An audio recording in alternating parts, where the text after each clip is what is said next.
Okay, I know we're starting about 5 minutes late, but that's, I guess, part of the plan, because we have a lot of people people that are trying to come have to take the north entrance, and it's a long walk from there to here, and then finding a parking place, so we've given them that extra 5 minutes, and so we'll go from here. Something we don't usually do at this Future Bureau is to have a pledge and an invocation.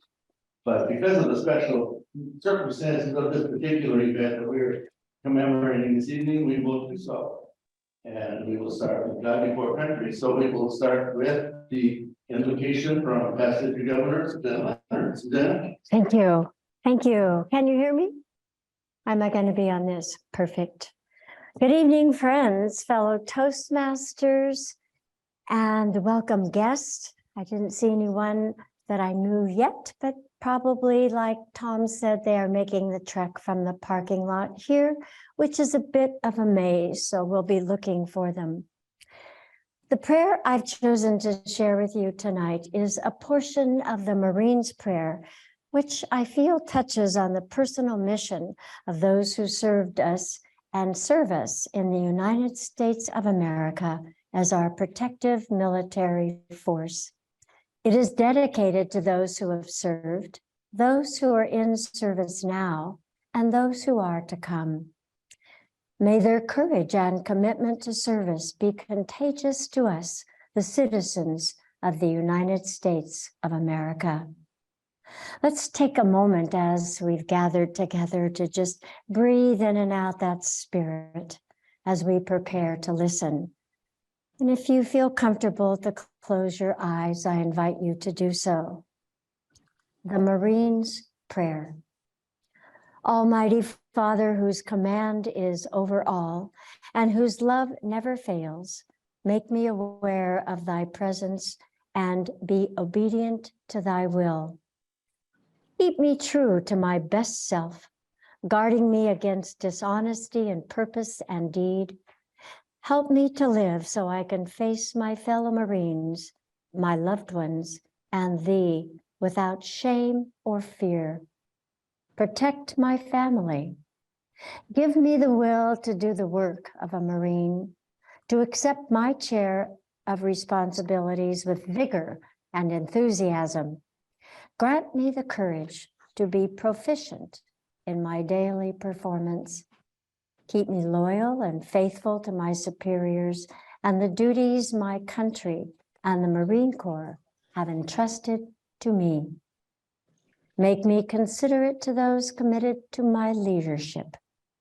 Help me wear my uniform with dignity, and let it remind me daily of the traditions which I must uphold.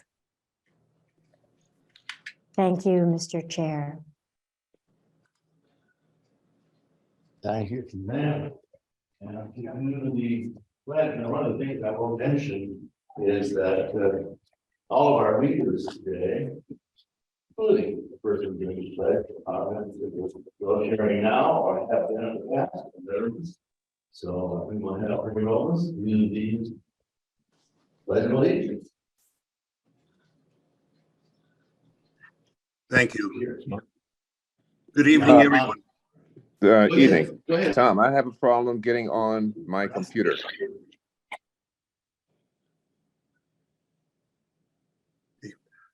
Those of us that are attending virtually, if you haven't already, please mute your mics. I think most of us already have. With that, you've got several flags out there to choose from. Hand over the heart, stand if you will, sit if you will, but please, attention to that wonderful flag and follow me. I pledge allegiance to the flag of the United States of America and to the republic for which it stands, one nation, under God, indivisible, with liberty and justice for all.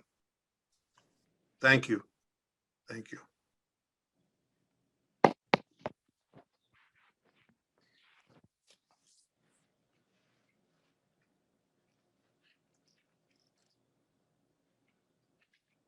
And back to you, Tom. And VA, you're muted. Can you hear me? Am Gotcha I now. okay? Okay. He put the research together a couple of months ago. We talked to him about it because we happened to notice that December the 7th happened to be on the Speakers Bureau night. And I said, well, we did this 6 years ago, and those of you who wish, and maybe I'll even be able to send the link when it was recorded before, and the entire 2-hour program was recorded. He did a real bang-up job with readers and music and just about everything you can imagine, including a 40-year Toastmaster, Bob Lahan, who came and spoke about his experiences as a pilot during the Second World War. Now, he has since passed, but we appreciate the fact that we need to make sure we do a good job tonight, because I looked up at the calendar and Speakers Bureau evening does not coincide with December the 7th until 2033. So we're going to have to wait quite a while to have this happen exactly synchronously. But we do have others to thank. Now I want to start, Michael, can you speak a little bit? You're my co-chair here, so you have a few words for the audience at this moment. Thank you, Tom. It's great to see everybody. We have 28 or so online, and I hope a bunch on site. This is a great opportunity to showcase what Speakers Bureau can be for the district, with the best speakers, with a special presentation, with the showcase that Tom has planned. These are great opportunities that the team brings to District 12, and unlike in almost any other district. Thank you, Tom. Okay, thank you for helping with these programs, putting together. We're both here in case one of us is absent. We can still take over and things can run. Especially have to thank our tech whiz, Rob Gunneman, President of Club 797, who does all the behind the scenes work. And without him, we would be sitting around talking to ourselves. We wouldn't be able to do any of this. So thank you for that. Sharon Kenty does our publicity. So thank her for the work that she puts into those flyers that you see are out there that I should have brought some more of, and I had printed, and they're probably sitting on my desk at home. So, and Marilyn Nepke will be our timer, but we do need a volunteer timer in the room. Maybe one of the earlier readers or something, a volunteer timer in the room that can make sure they see the timing that Marilyn shows, and then puts the cards up in so that the speakers can see that. And obviously, Speakers Bureau would not exist without District 12 and their leadership supporting the fact that it does exist. So we will be having that. Thank you for that. And of course, it's most important that we thank the VA hospital for giving us this opportunity. I know Sandra Amelino, past district governor, is also going to double check with the VA hospital to make sure that we can continue to meet here. A couple of brief comments. I did see a couple more people coming in. We want to talk real quickly about what we plan to do for next month. Dominique Brookman is a qualified speaker and a District 12 evaluation contest winner. And I think she's going to be putting together a team. If you know of anyone who has won district evaluation contest, that's not the club area division, at district level, we would like to have some of them at least be a part of the panel to give us some hints, give us some real instruction on becoming better evaluators and how to look for the right things. In my own heart, I firmly believe that the concentration of really great evaluators comes from our list of qualified speakers, because they had to be able to evaluate the best of the best and be able to come up with good jobs of evaluation. So if you are interested in learning more about evaluations, we will be having Dominique put together about half of the program next month. The second half, and something very close to my heart. Open file in top right to continue. And my second half of that program will be the Tall Tales contest. So we'll be looking for Tall Tales. Something doesn't happen a lot. I know District 100 is doing Tall Tales this year, but since we've cut down to 2 contests a year, we don't get Tall Tales too often. So we're going to try to do that in the second half. So if you are interested in doing a Tall Tale, please let me know. Other than that, we're sending our qualified speakers out. We've still probably about 50 or so have gone out in the last year and a half. And if you are one who is interested in becoming qualified, we will have some space for that in the spring. And you must meet the basic requirements and need to contact me if you're interested in doing that, but you need a qualified speaker as your coach and mentor to help you to make sure you do it all correctly. You need to be here 5 times and at certain educational levels, but we will talk about that at a later point. At this point, let's get into our program. And while I was thanking all those people, I also have to thank my significant other, by the way, a qualified speaker, GTM, and a past Speakers Bureau chair, my wife, Connie, who has put together, by the way, we need to make sure you also put some prayers in for Kent Peterson. He will not be able to be here. He is in the hospital right now, fighting a particular, having some medical processes done. So we will hear from him, I'm sure, at some point in the future, but we'll hope for the best for him. And now to put on the research of the program and she's been working diligently putting together speakers. I said it's like the old Ed Sullivan show where they had all these plates in the air spinning and make sure everybody's there and everybody doing the parts that they needed to do. So with no further awaiting, we have the trophies here for you to see what they'll be competing for in the contest later. I'll pass it over to my wife, Connie Kingston. Thank you, Tom. Welcome everyone who showed up for this very special evening, a very special program. As Tom stated, Kent Peterson is the one who is responsible for all these little known, inspiring, informative stories about World War II. He did the research, came up with stories, facts of honor among combatants, amazing statistics, spies, stories of friendships, courage, and quotes from World War II. I'll be serving as the MC or the moderator, the call upon person to have our readers take turns reading from this script that Kent Peterson arranged for us. I think Tom mentioned that each person who is reading from the script is or was a person serving in one of the branches of the service. I appreciate that very much. Some gave me additional information, but when I call upon them, I will say just the name and the branch of the service to which they either belong or they served. So let's get started.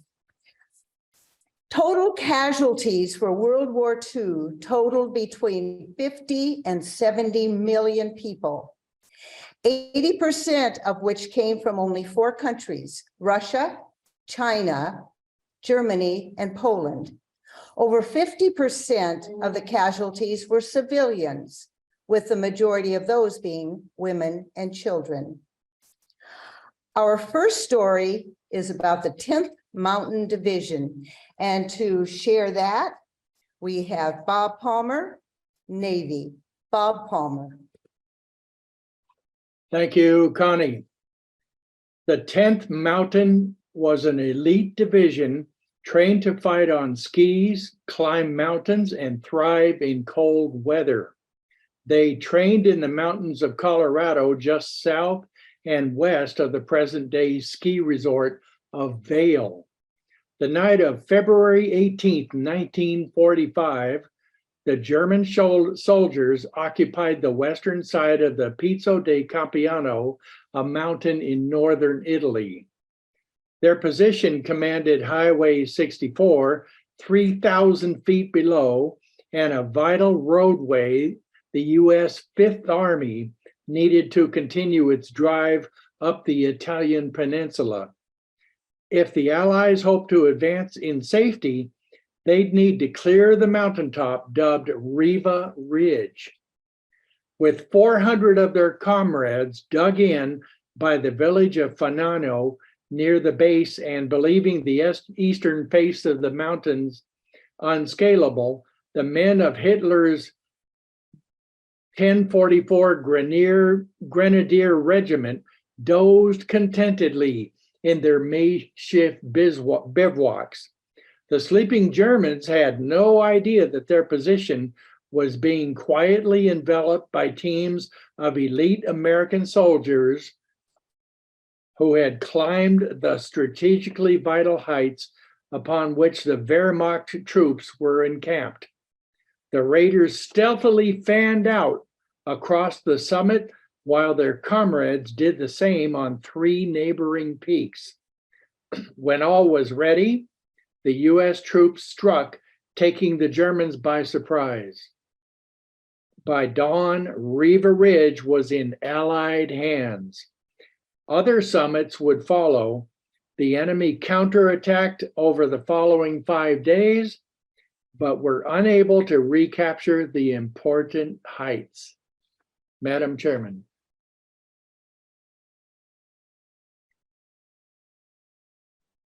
The 10th would be the last U.S. Army division to enter combat in World War II. They never managed to actually fight on skis. And Bob, you have a little more?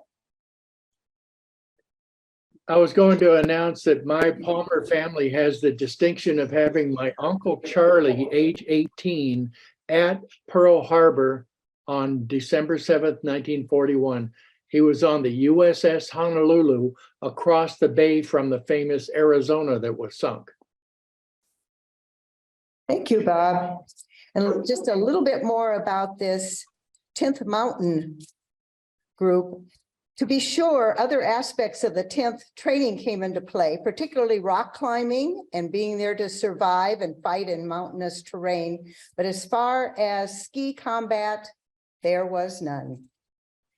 Next, a Polish Catholic midwife delivered 3,000 babies at the Auschwitz concentration camp during the Holocaust in occupied Poland. Next, we have information about Ford, cars, fuel, rubber, presented by Ed Baumgardner, Navy. Ed? Thank you. Prior to the U.S. entering the war in 1941, Ford made over 690,000 automobiles. Yet they only built around 160,000 vehicles for civilians in 1942. Before Ford's non-military car and truck line ceased operations on February 10th, the government then stockpiled remaining unsold cars and rationed them to those individuals deemed critical to public safety and the war effort: doctors, police, firefighters, farmers, and a rare handful of vital war workers. To be eligible for a new car, a person had to possess an older car with more than 40,000 miles on the odometer. For the years, spare parts and fuel would be limited, but the most painful automobile-related issue was tires. Soon after Pearl Harbor, Japan seized control of the Dutch East Indies and British Malaya, cutting off roughly 90 to 95% of America's natural rubber supply. What was left quickly consumed for the U.S. war effort. Goodyear reminded the public that while the construction of a battleship took nearly unimaginable amounts of high-grade steel, it also required more than 75 tons of rubber. Not to mention the mountains of life rafts, gas masks, Jeep tires, pontoon bridges, and tank tracks. Gasoline rationing and reduced speed limits had their roots in the preservation of rubber. Victory speed, 35 miles per hour, was initiated nationwide in May of 1942. The reduction in the speed saved fuel and doubled the life of tires compared to speeds of 60 miles per hour.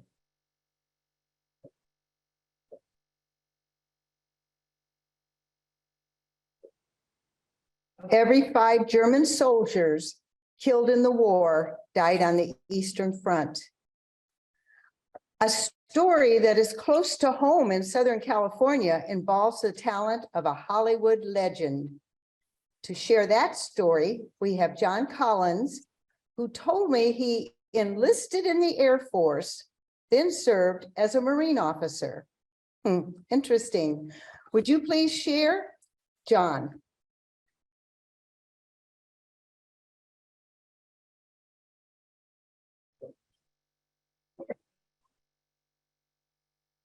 In 1938, Bob Hope was selected as star and host for the Pepsodent Show, broadcast on NBC, after working for many years building a successful career from vaudeville to Broadway, radio, and film. The opening monologue of his May 6, 1941 show included the lines, "This is Bob Marchfield Hope, telling all aviators, while we can't advise you on how to protect your chutes, there's nothing like Pepsodent to protect your toots." His May 6, 1941 performance at Marchfield, California was the beginning of a new mission for Hope. His work took on added meaning when he was asked to perform his show outside of the studio in front of military audience. That day, he discovered his most cherished audience, the armed forces. After that performance, Hope drastically modified his show, normally recorded in a studio in front of a live audience, taking his wartime programs on the road to military camps and bases across the country. During the war, only 9 of Hope's 144 broadcasts were recorded in the studio. The rest were performed in front of troops on their home turf, whether that was on the home front or the fighting front. The radio show Command Performance was a perfect vehicle for Bob Hope, to whom the idea of performing for those in service was central.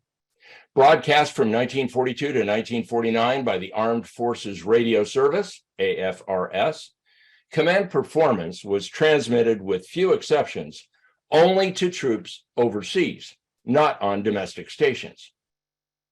The Armed Forces Radio Service was a new division of the War Department, formed to bring entertainment, information, and education to military personnel over the airwaves. AFRS would become the Armed Forces Radio and Television Service and is now called the American Forces Network, with its broadcast facility located at where? March Air Reserve Base. It is estimated that by the time of his death, at age 100 in 2003, Bob Hope had entertained more than 11 million troops.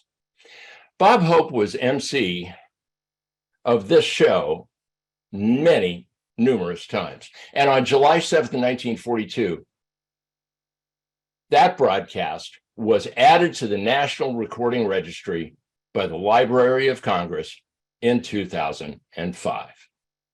Back to you, Connie. Thank you, John.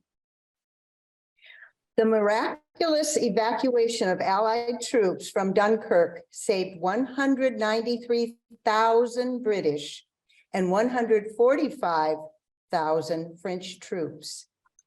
A story of talent and fortitude describes the person in our next story. A famous quote of his is, "One chance is all you need." To share that story, we welcome Ed Thomas, Marine Corps. Ed? A story of talent, fortitude describes the person of our next story. A famous quote of his was, "One chance is all you need." James Cleveland J.C. Owens was born September 12, 1913 in Oakville, Alabama. His parents were sharecroppers. They had 10 children. Jesse was the youngest. The 11th Olympics game in Berlin began on August the 1st, 1936, with the opening ceremonies attended by Chancellor Adolf Hitler. The Nazis' government used this technology, or the early technology of television, for limited broadcasting of the 1936 Olympics. It is estimated that 150,000 people watched the Olympics in 28 viewing rooms in the Berlin area. The 1936 games were the first to be televised. Jesse Owens won 4 gold medals in the 1936 Berlin Olympics. Jesse Owens won the 100-meter race, the long jump competition, where he defeated German Karl Lutz Long, the 200-meter sprint, and as a member of the 4-man 100-meter relay race. But 3 experiences in particular would be remembered in history. First, Jesse Owens did not fit the ideology superiority Aryan master race because of his color. Hitler refused to personally congratulate Jesse after his wins, and neither did President Franklin D. Roosevelt. Second, due to German government pressure, the US head coach Larson Robertson replaced Marty Glickman and Sam Stoller, the 2 Jewish members of the 4-man relay team, with Jesse Owens and his teammate Ralph Metcalf. Jesse objected to the change, but he was told by Coach Roberts, and quote, "Do as you're told," unquote. The third, Jesse would remember and honor his friendship with the German long jump competitor Lutz Long for the rest of his life. Jesse fouled twice while attempting to qualify for the long jump event. He had only 1 attempt left. Lutz shared a technique with Jesse that helped him to qualify for the long jump. In the final long jump competition, Jesse won. Lutz finished second. Lutz was the first to congratulate him. And after the awards ceremony, Jesse and Lutz walked arm in arm through the Berlin Olympic Stadium. Lutz Long was sternly spoken to by the Nazi Party officials after his time spent with Jesse. Jesse and Lutz became friends at the Olympics and corresponded for years after that. Jesse would say of his friend Lutz, "It took a lot of courage for him to befriend me in front of Hitler. You can melt down all the medals and cups I have, and they wouldn't be plating for the 24-karat friendship that I felt for Lutz Long at that moment." Karl Lutz was wounded in Sicily, on July 10th, 1943, during an Allied invasion of Sicily in Operation Husky. He died in July 14th in a British military hospital. Jesse Owens died March 31st, 1980, in Tucson, Arizona. Madam Toastmaster. Thank you, Ed. John R. McKinney was on guard duty in the Philippines when he was attacked in May 1945 by a large group of Japanese fighters. Over 36 minutes, he fought off the men using his skills with an M1 rifle, then hand-to-hand combat, ultimately killing 38 of their troops over 2 waves of fighting. His courage on that day earned McKinney the Medal of Honor. Most times we hear about the horror of war and the brutality. Our next story is one of honor between combatants. And to share that, we have Rick Danzy, Air Force. Rick, please. Thank you, Madam Toastmaster. Most times we hear about the horrors of war and the brutality. Our next story is one of honor between combatants. On December 20th, 1943, American B-17 bomber pilot Charlie Brown and crew attempted to bomb an aircraft production facility in Germany. The factory was surrounded by 15 anti-aircraft guns. which damaged Brown's B-17. The damaged aircraft was then set upon by German fighter planes, which seriously wounded several crew members and knocked out all but one of the plane's 4 engines. While the fighters turned their attention to other prey, Brown's B-17 was spotted by German fighter pilot Franz Stigler, who was refueling. Stigler caught up with the plane and was about to shoot them down when he saw the crew was seriously wounded. Stigler was reluctant to attack a defenseless aircraft, so he instead pulled alongside the B-17 cockpit and signaled the crew to land. They refused. He then motioned in the direction of Sweden. Stigler flew side by side with the bomber, afraid his own military might identify him, for his behavior could have gotten him executed. As the bomber approached the safety of the English Channel, Stigler saluted, peeled off. Miraculously, Brown kept the plane in the air and made it to England. He often wondered why his German counterpart hadn't shot him down. So after the war, he placed an ad in the World War II newsletter for pilot veterans.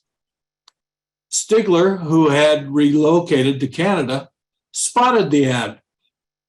The two reunited, and Stigler explained that to shoot at them would have been dishonorable.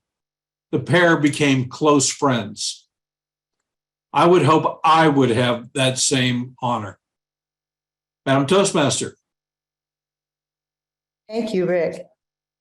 The mortality rate for the POWs in Russian camps was 85%.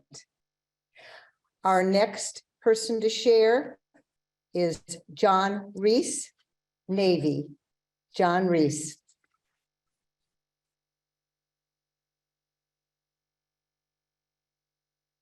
Many schools of yesteryear glossed over or totally ignored the history of minority groups. The history of the Black Panthers is one that is frequently overlooked. Men, you are the first Negro tankers to ever fight in the American Army. I would never have asked for you if you weren't good. I have nothing but the best in my Army. I don't care what color you are, so long as you go up there and kill those Kraut sons of bitches. Everyone has your eyes on you and is expecting great things from you. Most of all, your race is looking forward to your success. Don't let them down, and damn you, don't let me down. This was General George Patton talking to the men of the 761st Tank Battalion, known as the Black Panthers. While most combat troops fought in the front for a week or two before being rotated back, the men of the 761st served for more than 6 months, fighting heroically under Patton's Third Army at the Battle of the Bulge and in the Allies' final drive across France and Germany. Their motto, come out fighting. After the D-Day invasion, the 761st was sent to France. During the fall of 1944, General Patton selected the 761st to be part of the Saar campaign in the Allied drive to the Siegfried Line near the border of Germany and France. On November the 8th, 1944, the battalion joined with the 104th Infantry and the 26th Infantry Divisions in an attack on German positions in northeastern France.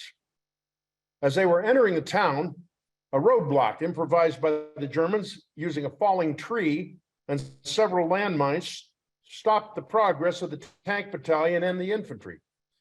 The Germans were then trained their fire on the tanks and the infantrymen stranded in the roadside ditches. Staff Sergeant Reuben Rivers, who was positioned in Able Company's lead tank, dismounted from his tank in the face of enemy small arms fire, attached a cable to the road blocking tree and moved it off the road, which permitted the combat team to proceed. His actions prevented a serious delay in the overall offensive, which included the capture of the town. For this action, Rivers was awarded the Black Panthers' first Silver Star. In 1978, after a long delay, the Black Panthers were awarded the Presidential Unit Citation. In 1997, Sergeant Reuben Rivers was awarded the highest military award, the Congressional Medal of Honor. He was one of 7 African Americans to receive the Medal of Honor in World War II. He was one of 11 brothers and sisters. His Medal of Honor citation reads as follows: for conspicuous gallantry and intrepidity at the risk of his life above and beyond the call of duty, Staff Sergeant Rivers distinguished himself by extraordinary heroism in action during 16 to 19 November 1944 while serving with Company A's 761st Tank Battalion. On 16 November 1944, while advancing toward the towns of Gerbling, France, Staff Sergeant Rivers' tank hit a mine at a railroad crossing.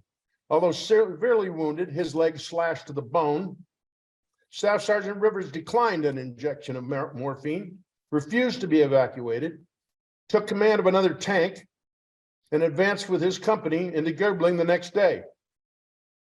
Repeatedly refusing evacuation, Staff Sergeant Rivers continued to direct his tank's fire at enemy positions beyond the town through the morning of the 19th of November 1944. At dawn that day, Company A's tanks advanced toward Berghoff, their next objective, but were stopped by enemy fire. Captain David J. Williams, the company commander, ordered his tanks to withdraw and take cover. Staff Sergeant Rivers, however, radioed that he had spotted the German anti-tank positions. "I see him, we'll fight him."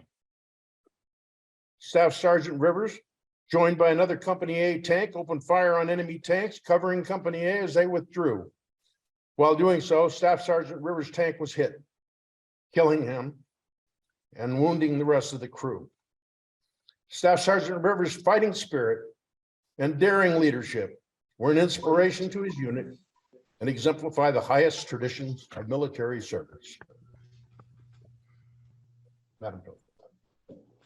Thank you, John. If everybody is thinking alike, then somebody is not thinking. A quote from General Patton. Next, to share about code talkers, Greg Scott, Air Force. Greg Scott. Thank you, Madam Toastmaster, and Merry Christmas to all my Toastmaster friends. Code talkers. Raise your hand if you heard about the Navajo code talkers in World War II. Wow, a lot of folks have heard that. Well, the following information I'm going to share may add to your knowledge of the code talkers. The idea of using American Indians who were fluent in both the traditional tribal language and English to send secret messages in battle was first put to test in World War I with the Choctaw Telephone Squad and other native communication experts and messengers. However, it wasn't until World War II that the United States military developed a specific policy to recruit and train American Indians speakers to become code talkers. Of the roughly 400 code talkers who served in World War II, 13 were killed in action. After one code talker was almost executed as a Japanese soldier, bodyguards were assigned for their safety and the protection of the American intelligence. Despite the historic contributions during the war, American Indian code talkers were told that they had to keep their work secret since the codes that they developed remained unbroken. The United States military wanted to keep this program classified in case the code talkers were needed in the future wars. It wasn't until 2001 that Congress, a congressional medal, a gold medal was given to the Navajo, as well as over 25 tribes, in which included Cherokee, Cheyenne, Choctaw, Crow, Hopi, Pawnee, Apache, Mohawk, Sioux, and many, many other tribes. The members of the Choctaw tribe and other nations were served also and distinguished in the native languages during not only World War II, but in Korea and in Vietnam. God bless them all. Madam Toastmaster. Thank you, Greg. Hitler was ruthless and cruel in his treatment of his own military leaders, executing no fewer than 84 of his own generals over the duration of the war. Most of the executions were due to the discovery that the men were plotting against him. To share next, we have Roger Bowman, Navy. Roger Bowman. Thank you, Connie. An American duo worked not only for America, but for Germany. This is their story. In the dark of night before D-Day morning, June 6, 1944, thousands of American paratroopers were dropped behind enemy lines. One of the main objectives of the 101st Airborne was to capture the small French village of Angeville-Aplon. When intense fighting broke out over the village, two American medics, Robert Wright and Kenneth Moore, set up a medical station in the tiny town church. The airborne ranger troops gained control of the town, but German units counterattacked and forced the American soldiers back. As there were by now dozens of wounded in the church, the two medics, Wright and Moore, stayed behind. Soon, German troops stormed into the church and, upon encountering American soldiers, treated them hostilely as prisoners. That is, until they realized the medics were treating German wounded as well as the American. The Germans quickly changed their stance and posted a Red Cross flag at the church entrance. For the next 3 days, as fighting raged just outside the church, the village changed hands several times, but the two medics toiled away, saving 80 lives, including a local village teenager. Today, you can go and see the church, where the villagers replaced the battle-damaged windows with stained glass tributes to Wright, Moore, and the 101st Airborne. Thank you. A Rommel quote. For me, soldiers are all equal. Those Black people wore your same uniform, fought on your side, and so you will be in the same jail. Another fact, an estimated 60% of the 1,750,000 Japanese troops who died in World War II were lost to malnutrition and disease. Sharing next is Daryl Zeller, Air Force. Daryl Zeller. Thank you, Connie. In 1941, Joe Medicine Crow enlisted in the infantry as a scout, following the footsteps of his step-grandfather. Throughout the war, he wore his paint under his uniform, and he tucked a sacred yellow eagle feather under his helmet. Joe Medicine Crow served as a scout for the 103rd Infantry Division, and he fought across France and into Germany during his service. As a scout, Medicine Crow was not typically a frontline combatant, but his unit did accompany an assault on the Sacred Line.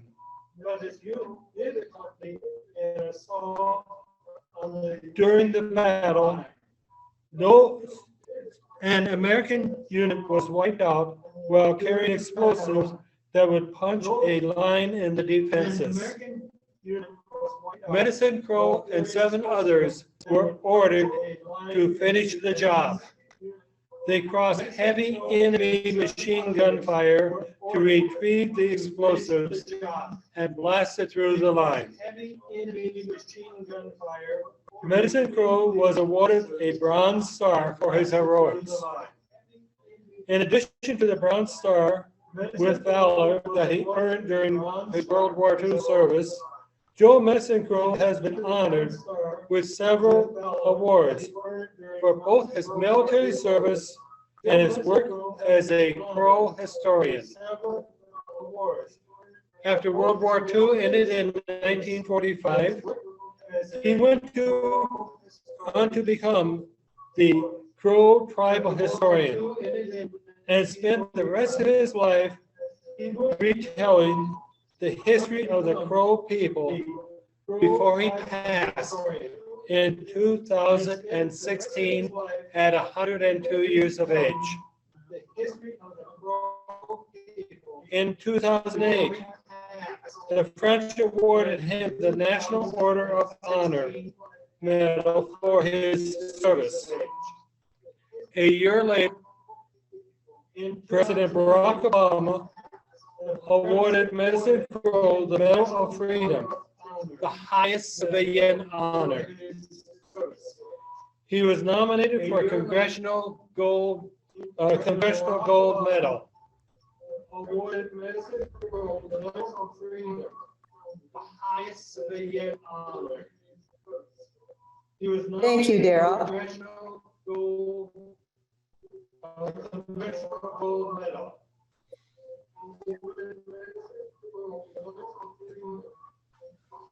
Be an example to your men in your duty and in private life. That's a quote from Erwin Rommel. Sharing next will be Jose Vizcarra, Army. Jose Vizcarra.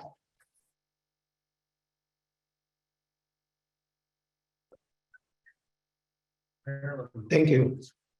Company E of the 141st Infantry, part of the 36th Division, was assigned to the 5th Army in North Africa under General Mark Clark. Company E was made up exclusively of Mexican Americans.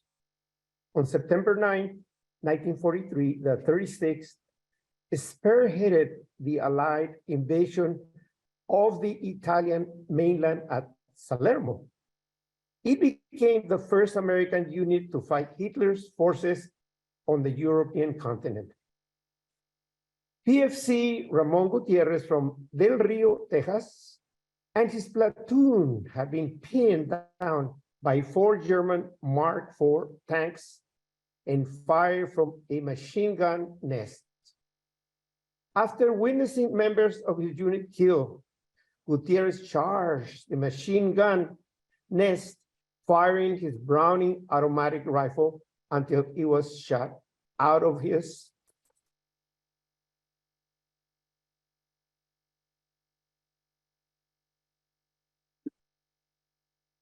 hands. Although wounded, he continued to advance on the German machine gun position. He closed in and tossed a grenade into the machine gun nest. The blast killed 3 enemy soldiers. Gutierrez then jumped into the nest and killed a 4th enemy soldier with his knife. For his actions at Salerno, Gutierrez will be awarded the Silver Star. The Soviet Union, which had an observer at Salerno, will also present the Order of Patriotic War, 2nd degree, to Gutierrez. Sergeant Rafael Q. Torres of El Paso, Texas, led his squad at the Salerno Bleachhead. Torres was one of 6 Torres' brothers serving in the armed forces during the war. Torres' squad was also stopped by German armor when he fought off several German tanks with a grenade launcher and a Springfield rifle. In a span of 48 hours, the 36th will lose over 2,000 men in the failed attempt to cross the El Rápido at the heavily defended German Gustav line. Of the 154 men of Company E that crossed the Rapido in January 1944, only 27 returned from across the river. Some of the men continue on to seek action at Anzio in Velletri and will enter the eternal city of Rome. A few more will also make the landing in southern France during Operation Dragon. They came from places like Del Rio, Uvalde, Sonora, Hinsville, and El Paso, Texas. These soldiers and their families served this nation when their country needed them the most. They were true American patriots who helped to come from the barrios of Texas. Thank you, Madam Toastmaster. Thank you, Jose. The Nazi hunger plan led to the deaths of over 2 million Soviet prisoners in 1941. Sharing next will be Kimberly Smith Austin, Army. Kimberly Smith Austin. Attractive, talented, born Frida Josephine McDonald in 1906 in St. Louis, Missouri. Josephine Baker grew up poor and was wed for the first time in her early teens.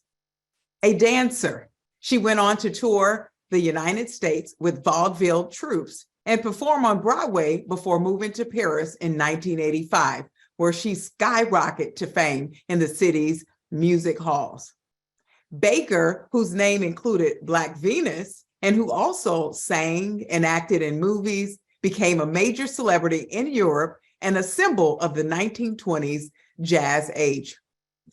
Her scorn for the Nazis' racism, coupled with her gratitude towards France, where she first experienced stardom, led Baker to serve during the war as an operative for the French resistance. Her performing career enabled her to travel around Europe without attracting suspicion, and she attended numerous parties at embassies, gleaning whatever military and political information she could that might aid the resistance, often smuggling intelligence secrets on invisible ink on her sheet music. She also used her chateau in southern France to hide Jewish refugees as well as weapons for the cause. Following the war, Baker, who received multiple awards from the French for her contributions to the war effort, became active in the American Civil Rights Movement, but continued to make her home in France, where she resided with her 12 children. Yes, I said 12. She adopted from around the globe and whom she referred to as her Rainbow Tribe. Back to you, Madam Toastmaster. Thank you, Kimberly. The siege of Stalingrad resulted in more Russian deaths, military and civilian, than the United States and Britain sustained combined in all of World War II. Cheering next will be Jeff Horn, Army. Jeff Horn. As forgotten stories go, you may not remember or heard of the only land battle on American soil during World War II, known as the Battle of Attu. The chain of roughly 150 islands lay just 750 miles away from the closest military base in Japan, closer to Japan than to Seattle, Washington. In June 1942, the Japanese attacked the Aleutian Islands. Regional naval officers directed Japanese forces to bomb an American military base at Dutch Harbor, killing more than 100 Americans. Within a week, Japan's Northern Area Fleet pushed forward and seized the islands of Adak and Kiska, marking the first time that American territory had been occupied since the War of 1812. Directing an armada of 176 warships, Admiral Yamamoto hoped to use the invasion of the Aleutians to lure the North American naval forces, which were crippled after the attack on Pearl Harbor, into the fight. The Japanese thought that by diverting the American Navy to the Aleutians, the major portion of Yamamoto's fleet could safely strike elsewhere in the Pacific. On June 4th, 1942, at nearly the same time the Japanese bombed Dutch Harbor, American and Japanese forces converged on Midway Island to fight the battle which would be seen later as the turning point of the war in the Pacific. By the end of the month, the Japanese had retreated from the island, but not before demonstrations of their code of honor, including mass suicides and take no prisoner battles to the death, convinced Americans that they were fighting an unrelenting enemy. In late July, the Japanese discreetly withdrew from the island of Kiska, ending the nearly one-year operation of the Aleutian Islands. An invasion of the continental United States seemed less likely, and the urgency and importance of the Alaska Highway faded. Madam Toastmaster. Thank you, Jeff. Only one out of every 4 men serving on U-boats survived. Our final story will be shared by Morris Anderson, Army. Morris Anderson.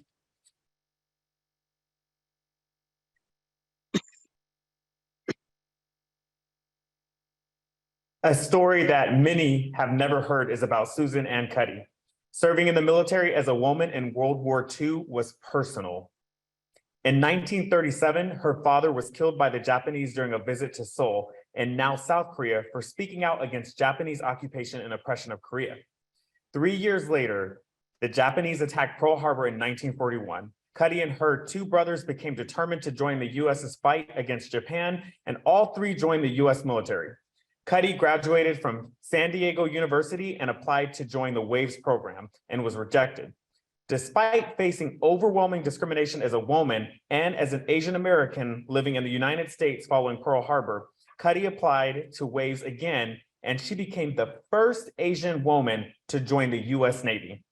Cuddy became a link trainer, instructing aviators in air combat tactics. Later, she would become the first female gunnery officer in the US Navy, teaching naval aviators how to fire a .50 caliber machine gun. She would retire from the Navy as a lieutenant and would go back on to work for US Navy Intelligence, the Library of Congress, and the National Security Agency. She passed away in 2015 at the age of 100.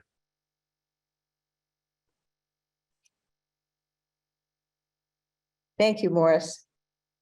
One more fact, more US servicemen died in the Air Corps than in the Marine Corps. We have heard stories shared by 13 people who are either veterans or currently serving in the military. Let's thank them for not only sharing, doing the reading today, but also their service for our country.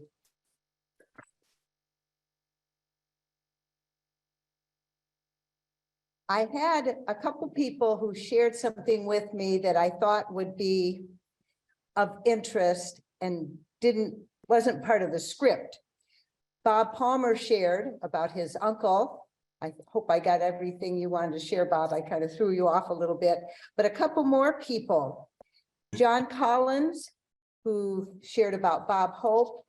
John, are you still there to share a little bit about your family connection to the Bob Hope story? I am, Madam. Okay, would you do so? I have a personal connection to Bob Hope in the USO because my father participated in many USO shows.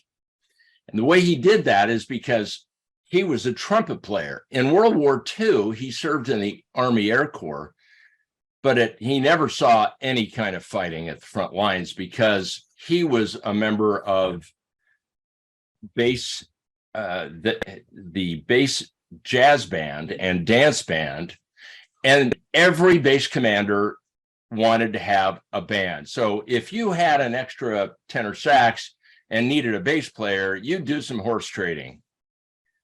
Well, after the war, he had a lot of great experience in bands, and he studied with people like his friends Dave Brubeck and others that you may have heard of.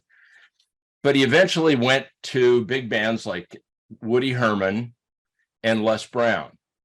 Les Brown and his band of renown was the house band for Bob Hope and his USO tours.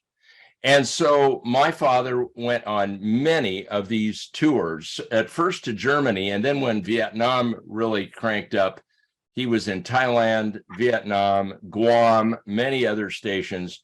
And Bob Hope, I have to tell you, took care of his performers and his staff. As about a 9-year-old boy, I got to go to a Rose Bowl, sit on the 50-yard line with a whole crew of Bob Hope performers and staff as we watched the Washington Huskies beat the Minnesota Gophers. And Bob Hope didn't spare any expense. He bought these tickets on the 50-yard line and gave gifts to all of his performers and staff. That's one more quick comment, Connie, may I? Okay, and that is that my father's oldest brother enlisted before Pearl Harbor, and he was stationed in Manila in the Quartermaster Corps with the Army. When the Japanese invaded, they marched down to Manila and they conducted the Bataan Death March to a concentration camp several miles north. My uncle survived that but died a few months later in 1942 in the concentration camp. They repatriated his remains only about 4 years ago, and I was pleased to receive those and then hold a ceremony in his honor at the Riverside National Cemetery, and I was pleased to do that. So I thought I'd mention that little World War II vignette for the good of the order. Back to you, Madam Toastmaster. Thank you, John. And the other individual who has just a bit to share is Daryl. Daryl, you want to share your story with us? Okay. I chose to talk about a Native American because I was raised in northern part of South Dakota, just east of the Missouri River. West of the Missouri River was the Rosebud Indian Reservation. My dad's sister and her family lived over there at the reservation near Trail City where they prospered. My mother's cousins, the Johnson boys, lived over on the Rosebud Reservation also, where they farmed and prospered. Now, what was most interesting about the Rosebud Reservation was probably that Sitting Bull's descendants went up into North Dakota, exhumed his body, and brought it back and buried it on the reservation just a few miles west of Mobridge on 10 tons of concrete, because they said nobody's going to be able to steal his remains again. And buried it on the reservation just a few miles west of Mobridge. Thank you, Daryl. Tons of concrete, because they said nobody's going to be able to steal his remains again. Okay, please welcome John. And you had one more item. There's a little bit of trivia. My last name is Reese, R-E-E-C-E. Mom, I always said if Mom had known how to spell, I'd be heir to the peanut butter cup fortune, but that's not quite true. However, among the 1,177 sailors entombed in the hulk of the USS Arizona is a fellow by the name of John Jeffers Reese. with a C. At the same time, on the USS Maryland, 3 ships down the battleship row, there was a Billy Dick Reese. 7 years later, he became my father. Thank you, John. We now have a very special guest indeed. I recently met Val Burgess by email and telephone, and so I'm so pleased to actually see her in person on Zoom. Val has been so involved with stories about veterans through her Wars Voices World War II POW project. She's a historian, a TEDx speaker. She has a special speech for us this evening. The title, First Action, First Word Spoken, First War for a Young Man. Please welcome Val Burgess. The fire chief said to the men, "It's Sunday, I don't think we'll have much to do. The flight line is really quite slow on Sunday, so probably there'll be no fires we need to fight." Let's stop back just a little bit to fill in this story. On July 1st, 1941, 17-year-old Melvin Hackman, he picked his duty station, the Naval Air Base called Ford Island in Pearl Harbor. He was at his best when he worked Monday through Friday, assembling aircraft and repairing them. But every 4 weeks, he had to show up and serve for 24 hours in whatever job they had for him. It just so happened that 24-hour job started on December 7th, 1941. It was supposed to end at 8 o'clock in the morning, but that duty lasted a lot longer than he expected. Mel reported to the fire station at 7:45 on December 7th. Purdy was there and the fire chief, and they talked about duties. All of a sudden, there was an aircraft that came over. It was an unusual aircraft. It had or red circles on the wings. As luck would have it, or for that pilot, he moved over, he cut the cable that connected the naval fleet to the mainland. Prudy, who recognized that aircraft, he started waving his arm in the air and he kept saying, "Those blankety blank blank, those blankety blank blanks." And so quite soon that aircraft headed off and bombed the hangar that stored aviation fuel. Those guys jumped on the back of the fire truck. They had their feet on the platform and held onto the bar. They took off. But then a fighter came in after them. He started peppering the ground, the asphalt. It looked like boiling water.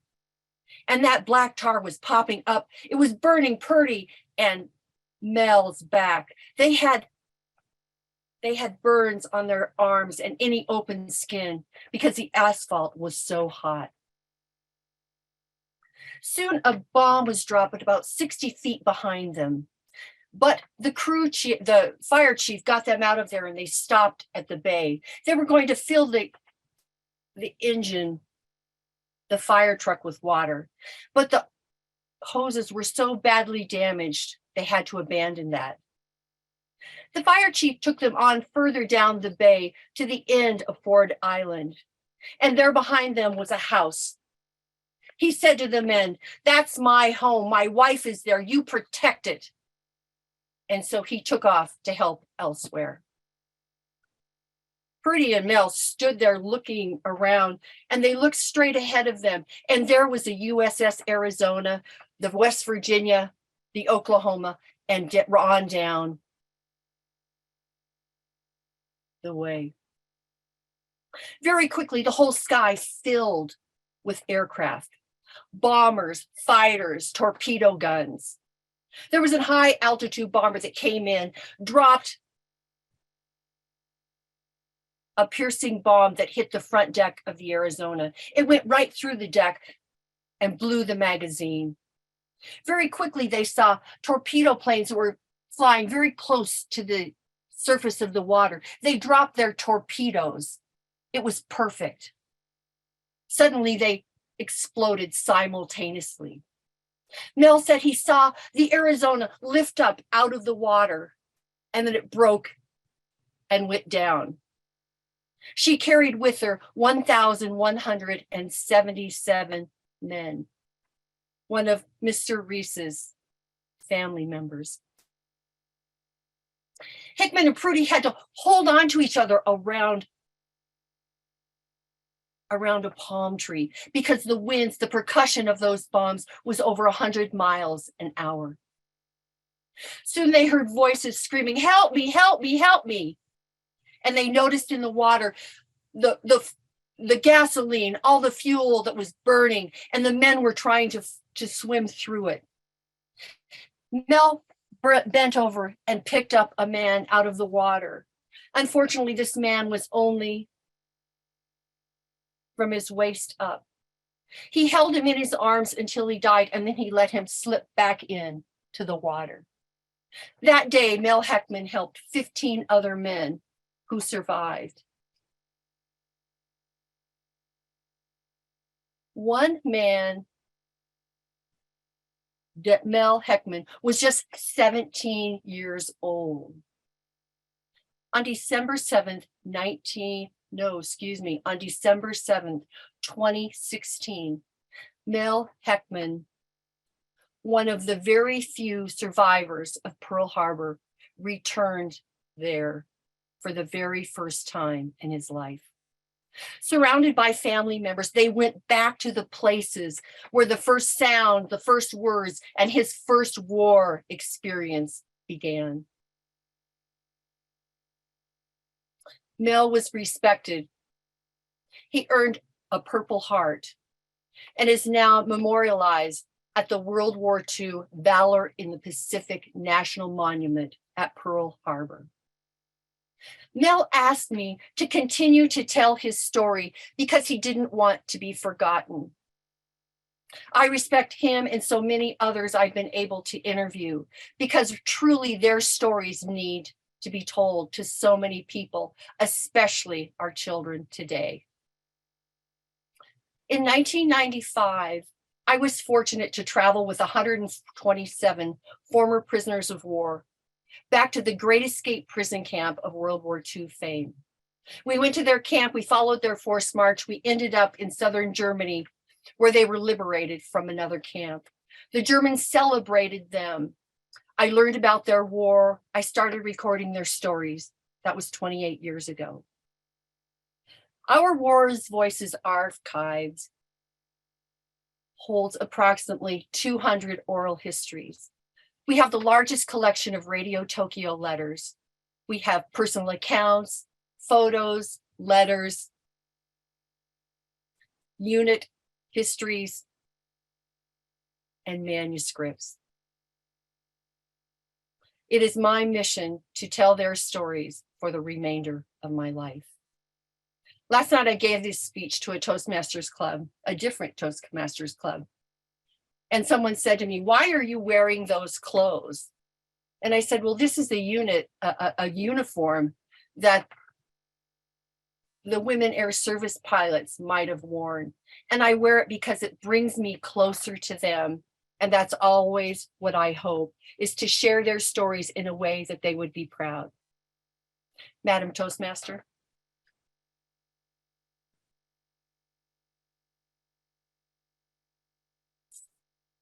Thank you for sharing, Val, for sharing Mel's story and for all the other stories you have shared and will continue to share. We appreciate that.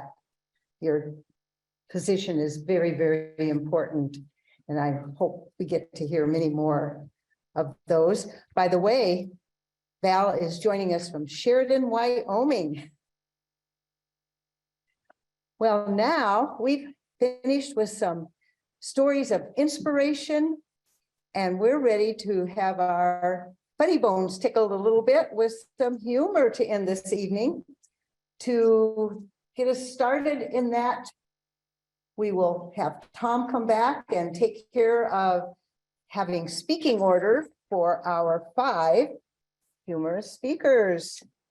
Thank you, Connie, for all the effort you put in and all the effort put in by the presenters. Let me see if I should be somewhere where I can be seen. I guess so. In my car on the way here, I actually heard about a 102-year-old veteran who was at Pearl Harbor, was there at Pearl Harbor today, made that effort at 102 to be there at a very particular moment. Now, I don't think anyone has ever heard of an American Flugelwald or Auschwitz. And that is because of the sacrifice and service of those people, not just the people in the military, but the people in the greatest generation being here, making the sacrifice, doing about the things they had to do. Well, that service and sacrifice continues to this day because that same military that defended us during World War II still keeps us from having those kinds of sacrifices where we are an occupied country and lose our rights entirely. So there's something really special about the servicemen, but we appreciate the servicemen. They're still servicing, they're providing services and still protecting our nation. Okay, at this point, we're going to get to our humorous.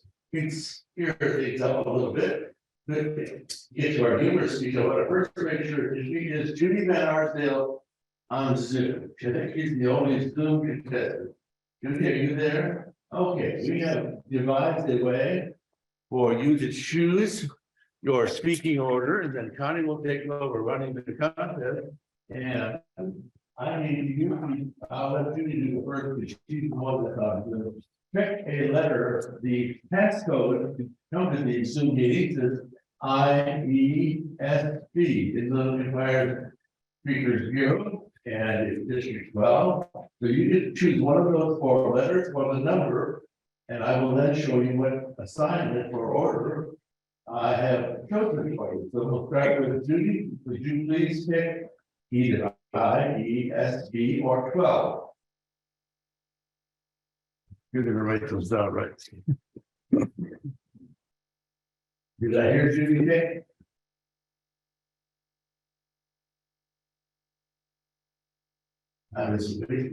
Hear me? Okay, how about now? Can you hear me? Okay, I'll pick number 3. No, there's no 3. No, the word you pick letter, one of 4 letters. This is my name, I, E, S, or B, or 12. Oh, okay, I'll pick 12 then. Lucky 12. Okay, and Richard, would you pick one of those? I only get the letters. I'll take S, Snyder. Yes. Oh, you got that? Yes. Okay. And Mr. Erickson? Yes. Okay, as long as Connie is getting them, that's all that matters. S is chosen. Oh, you got it? Oh, sorry. I didn't mean that. So I'll give S. E. Take E. E. See, Suzanne? I'll take I. I. Okay, and Dan McGill, all the way from London. He gets B. What's that? Point of order. I don't know if I can show this and be accurate, but these are the numbers that were assigned to those letters. I'll give those to Connie, but I is number 4, E is number 5, S is number 2, B is number 1, and 12 is number 3.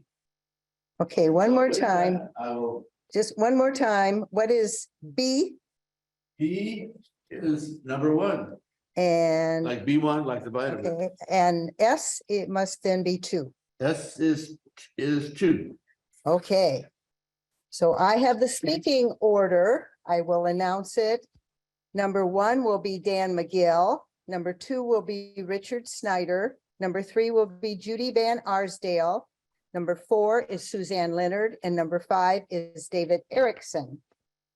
I have their speaking for their titles for their speeches.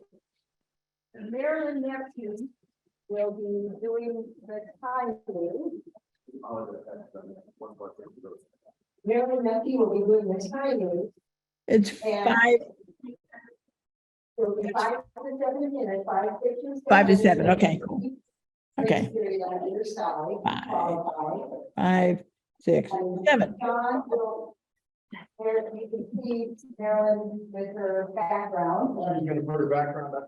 And when she puts up the background, Mhm. our speakers who are in person will see at the very same moment, Mhm. John is green, yellow, or red folders. So that's how we'll work that.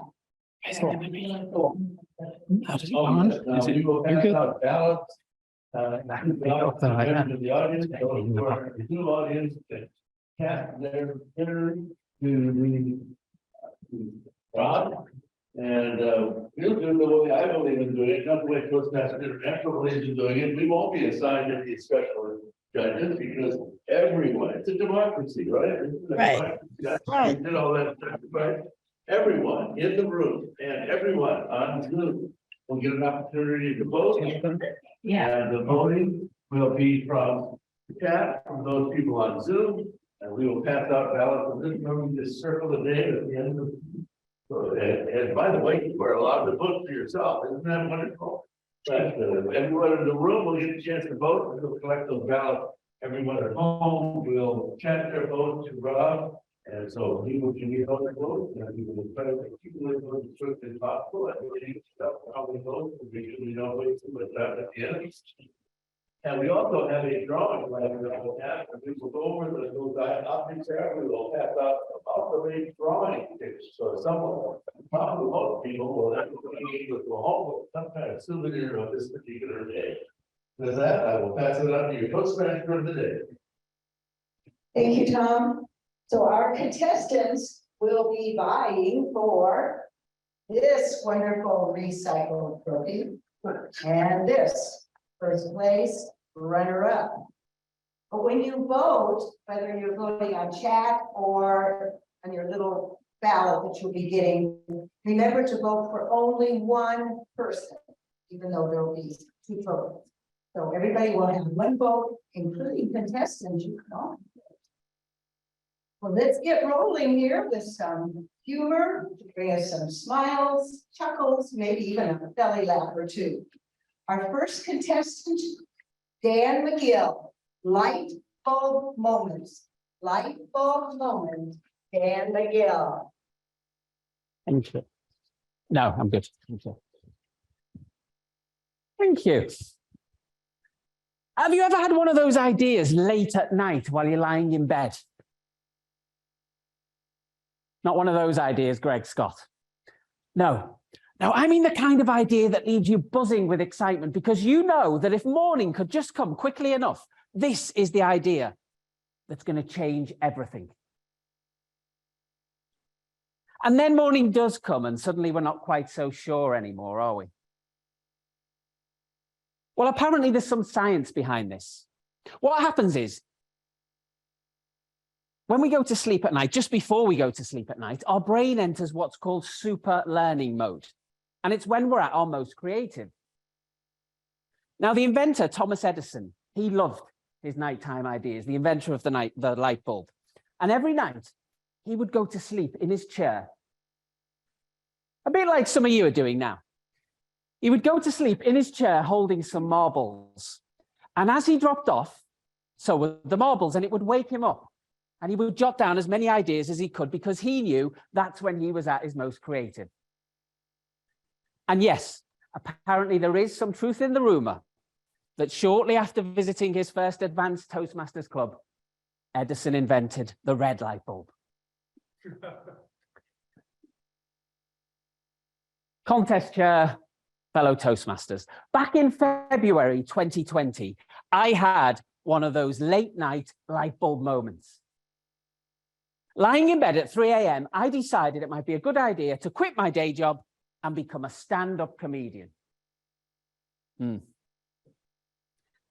of course, the following day, the doubts set in, so I called up my Toastmaster mentor to see what she thought. Go for it, she said. You'll make a hilarious comedian, she said. I can't wait to see this magical journey of yours unfold, she said. She said no such thing. She was my unpaid Toastmaster mentor. She didn't even answer the phone. But it didn't matter. I'd made my decision. 12 to 18 COVID-filled months later, I got my first gig at an open mic night in London. And it went something like this. Hi. How many Toastmasters does it take to change a light bulb? 100. That's 1 to change the light bulb and 99 to try and find the evaluation form on Pathways. What's that say? You don't know what Toastmasters is? Oh, okay. What about this one? Why did all the Toastmasters stay at home? Because they got so used to having high bread. It didn't go well. But afterwards, a lady came up to me. She said, Dan, I would love to book you for a charity night I'm running in London next month. Well, I agreed. We exchanged details. The day before the gig, she sends me a message on Facebook. She said, hi, Dan. I just want to check you're not going to say anything offensive tomorrow. She said, this is a charity for disadvantaged children, and there'll be lots of sensitive parents in the audience. Now, I have a daughter with a disability. Her name's Emily. She's profoundly deaf. So I replied, I said, no problem. I said, I do actually have a deaf daughter and some of my materials about her, but don't worry, it's not offensive. Now that's what I thought I'd typed.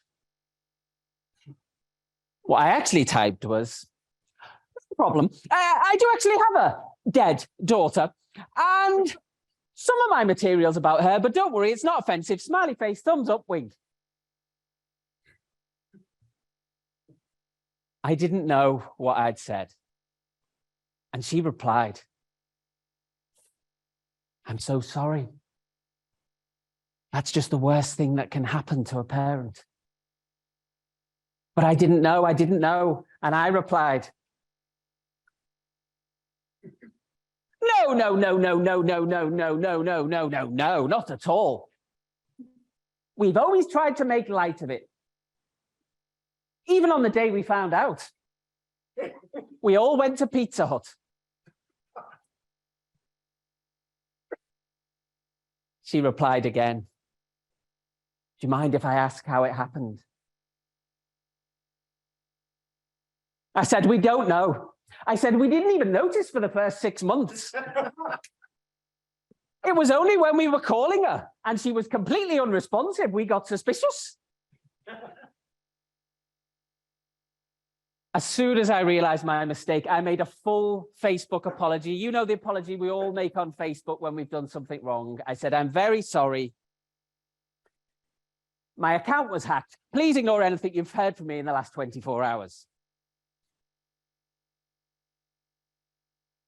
12 months on, and I'm back at the day job. But I'm still doing the comedy too. I love it. I know I'm never going to be a professional stand-up comedian, of course not. But in a world where everything's about reaching the destination as quickly as possible, isn't it nice to just enjoy the journey sometimes? If you think about it, it's a lot like sleep itself. We don't go to sleep at night just to get through to the next morning, do we? We sleep to rest, to grow, to dream. And those dreams, those ideas, those crazy, exhilarating ideas that can often seem so silly when we wake up the next morning. But what if they're not so silly? What if they just feel it when the sun comes up and we let the self-doubt creep in? What if, just like Thomas Edison, yes, you might be losing your marbles. Or you might also be stumbling across your very own light bulb moment. Why not go on the journey anyway? And that reminds me, I did have another great idea last night, so I'm going to call up my Toastmaster mentor and let her know. Yes, it's a phone as well. Yes. Hello? Yep. It's Dan. Dan McGill. Dan McGill Toastmasters. Yeah. Oh. Well, you gave me your number. Okay. No, I won't bother you again. No, I'll delete your number. Okay. All right. Thank you, Connie. Yeah. Sorry, Miss Jameson. Okay. Contest chair. Thank you, Dan. There's usually a minute silence of the ballot and all of those objectives, but we're moving right on to contestant number 2. Please welcome Richard Snyder. Secrets of a long, happy marriage. Secrets of a long, happy marriage. Richard Snyder.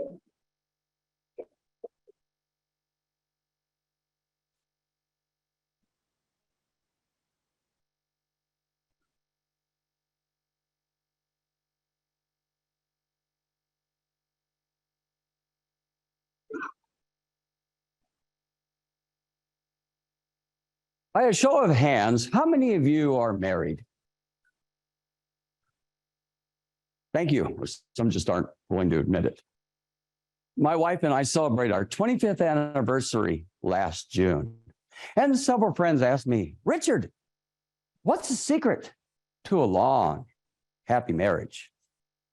Madam Toastmaster, fellow Toastmasters, and anyone who's ever been married or will get married in the future.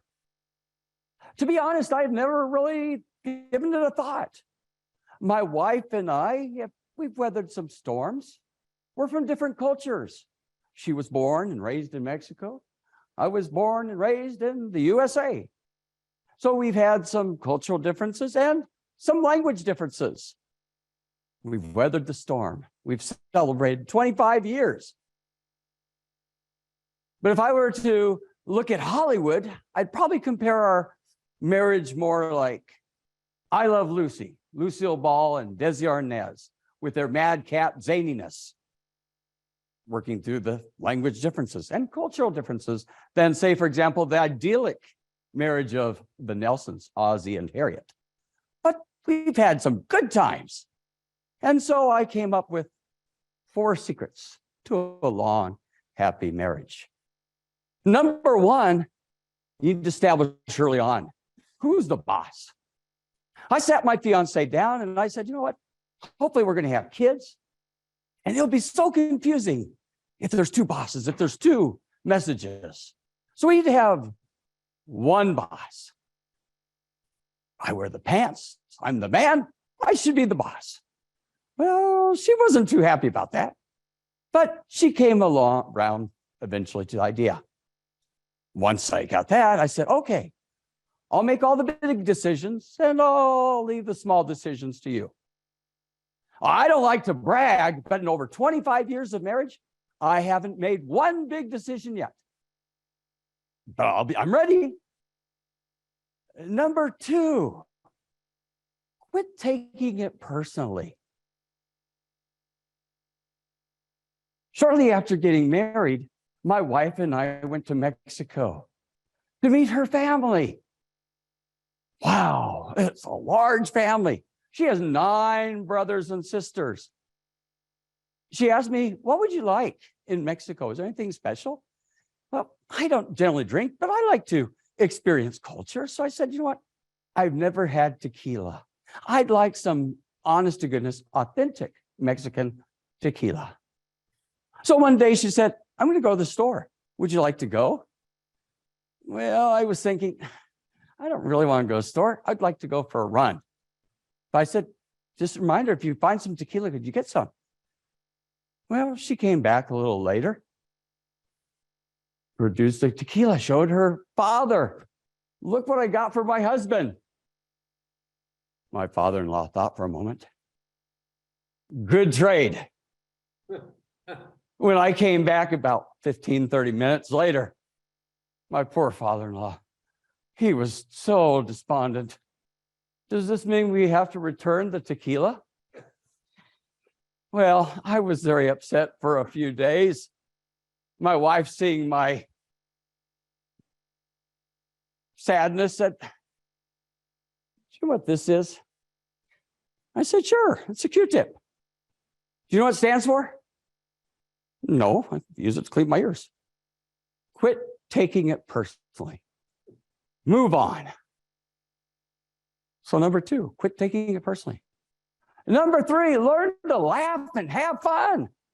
Life is short. My wife and I would go to her Christmas parties, office parties, and she'd introduce me. And invariably they would ask, "Oh, Mr. Snyder, are you an accountant like your wife?" And she would invariably say, "No, he's a no account." Again, my wife is learning English. Well, after a few times, she shortened it to, "This is my husband, a no account." And then finally she decided, I'm going to shorten a little bit more. "This is my no account husband." Well, after that, several times when I would call the office, I could hear them yell, "Syra, your no account husband's on the phone." And everyone laughed. Learn to laugh, have fun, even if it's at your own expense. Life is short. And number 4, learn to compromise. That's what marriage is all about, really. As we were getting close to our 25th anniversary, I told my wife, we should celebrate. Let's splurge a little bit. This is a once-in-a-lifetime opportunity, event. We don't know if we're going to be lucky to make our 50th. And she said, "Yeah, you can sure say that again." Well, I said, looking at our cars, and we've had them for a while, why don't we get a new car? She said, "You know what? I've had to put up with you for 25 years. I think I deserve something really special. I've never had a mink coat, something I can wear and go out and glamour and show my friends." Well, I thought about it. I thought, it's true. It'd be nice, but we could still use that new car. So we argued. We went back and forth for a few days. And then we compromised. We got the mink coat, but we keep it in the garage. Now, I asked my mother recently. She's been married to 2 men, including my father, for almost 60 years. I said, "Mom, what's the secret to a long, happy marriage?" And she said, "You know what? In general, I'm not sure I know. But in your case, I can tell you, any woman that would put up with you for 25 years is a saint." So, fellow Toastmasters, secrets of a long, happy marriage, established early on. Who's the boss? Quit taking it personally. Learn to laugh and have fun. And learn to compromise. And if those 4 secrets don't work, do what I did and marry a saint. Madam Toastmaster. Thank you, Richard. Speaker number 3 will be Judy Van Arsdale. Her title, "Leave Out the Nuts." Leave out the nuts. Judy Van Arsdale. Fellow Toastmasters and honored guests. After Grandma died, my grandpa lived alone for about a year. 3 things changed that. First, he lost 10 pounds in about 2 months. Second, electricity service was turned off by the local utility company because he had forgotten to pay his bills. Number 3, he started wearing mismatched socks. Now, Mother decided the day of Grandpa living alone had come to an end. He needed to have roommates. And who else better than us for his roommates? So we all flexed our muscles and went to the next town where Grandpa lived and helped him move. In a matter of days, he was living with us in the spare bedroom. Now, my grandpa had a peculiar things. He moved in with us along with his medications. Now, it landed on me as the oldest daughter of my mother to take on that chore. So twice a day, I would put all his medications into the medication cup for him. Some people are born with the silver spoon, others with wisdom tooth, and some are born with sweet tooth. My grandpa was born with sweet teeth, several of them. And the problem was his sweet teeth never listened to his wisdom teeth. Now, when it was medication time, I would tell Grandpa, this one's for your heart, and this one is for your kidneys, and this one for your arthritis, etc. And he would look at me and say, which one for dessert? And no one ever mentioned getting old required so many pills.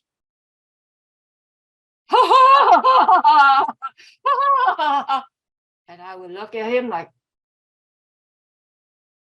and he would say, oh, no, not what you're thinking. I am not nutty. I don't need a crazy pill. I'm not a nut. But I believe laughter is the best medicine. Yes. He literally laughed till my tummy ached. Now, one day, after looking at all the pills in my pill cup, Grandpa said, I would rather eat broccoli. A secret. He hates broccoli, just like our ex-president, George Bush. Within a week after he moved in, pills started appearing on the floor, under the sofa, and even in his pants pockets. And when I learned to stay and watch him swallow the pills, he would cheek his pills, and his cheeks grew bigger than this. Yes. It was a battle, World War II, all over again with Grandpa.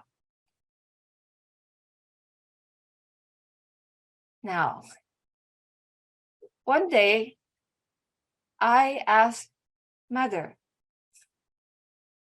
what can we do? How can we make him enjoy taking his pills? The lifesaver. Mother looked at me and scratched her head, and both of us stared at each other. And after a few minutes, Mother lit up and smiled back, and I smiled back at her. She said, are you thinking what I'm thinking? I said, yes. What are you thinking? Same thing. Luckily, Mother went through all her recipe files she had inherited from Grandma and found one with the 5-star on it. So quickly, we rushed down to the local Yum Yum grocery store, bought all the ingredients listed on that 5-star dessert recipe. After a couple hours in slaving in the kitchen, we were so proud of ourselves. The moment of truth had arrived. I went down to present Grandpa our newly whipped up dessert. And I offered it to Grandpa. He took 1 spoon of it. I said, "How is it, Grandpa?" It's good. But next time, leave out the nuts. Leave out the nuts, Mr. Toastmaster.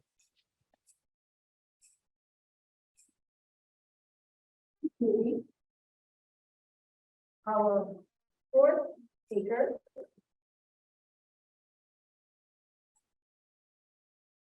is Suzanne Leonard. Please pardon the Jews. Please pardon the Jews. Suzanne Leonard.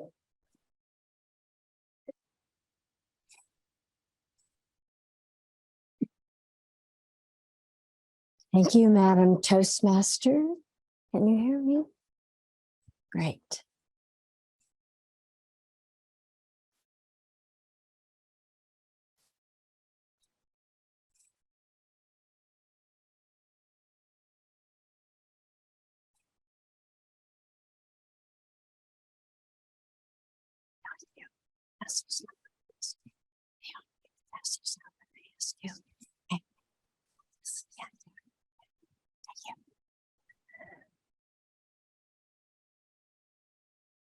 I have the report right here. It seems like that this looks like an innocent kind of crime, but it sounds like that there is a foe and there's terror in the cafeteria. In the cafeteria? Are you kidding? Nothing is exciting in the cafeteria. I can't imagine terror, but it says so right here in my report. It says that plaintive cries, embarrassed looks, and defeated desserts are happening right here in our cafeteria, so the custodial staff says. I don't know. The staff says it happens frequently now, and they're spending just a lot of their time trying to right this wrong. Mr. Speaker's Bureau Chair, fellow Toastmasters, and all those in this room, right now, you're going to be presented by our auxiliary staff an envelope. It's Exhibit A.